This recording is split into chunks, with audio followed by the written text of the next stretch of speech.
Hello.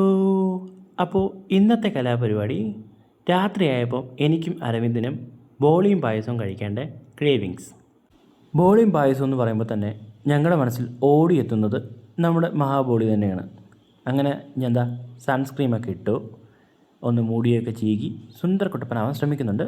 പക്ഷേ എന്നെക്കൊണ്ട് സാധിക്കുന്നില്ല ഗൈസ്. അങ്ങനെ ഇതാ എൻ്റെ പെർഫ്യൂമൊക്കെ അടിച്ചു. അതിനുശേഷം എൻ്റെ ഫേവറേറ്റ് റിങ് അതും ഇട്ടു. അതിനുശേഷം ഞാൻ എന്താ റെഡി ആയിരിക്കുന്നു ഗൈസ്. ഇനി അവന് വേണ്ടി വെയിറ്റ് ചെയ്യാം. ബൈ. അങ്ങനെ ഞങ്ങൾ യാത്ര ആരംഭിച്ചു.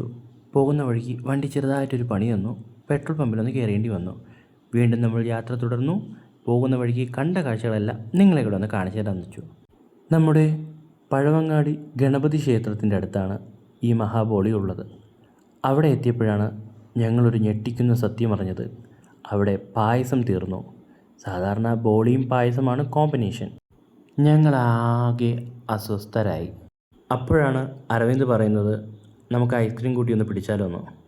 ഉള്ളത് കൊണ്ട് ഓണം പോലെ എന്ന് ഞാൻ ആദ്യമായിട്ടാണ് കേട്ടോ ഐസ്ക്രീം കൂട്ടി ബോളി കഴിക്കുന്നത്. കഴിച്ചപ്പോൾ ഓക്കെ, കുഴപ്പമില്ല, വലിയ സംഭവമൊന്നുമല്ല, എന്നാലും ഓക്കെ. ഇവിടുത്തെ ഷോപ്പിൻ്റെ ഒരു പ്രത്യേകത, എപ്പോൾ വന്നാലും നല്ല നീറ്റ് ആൻഡ് ക്ലീൻ ആയിരിക്കും കേട്ടോ.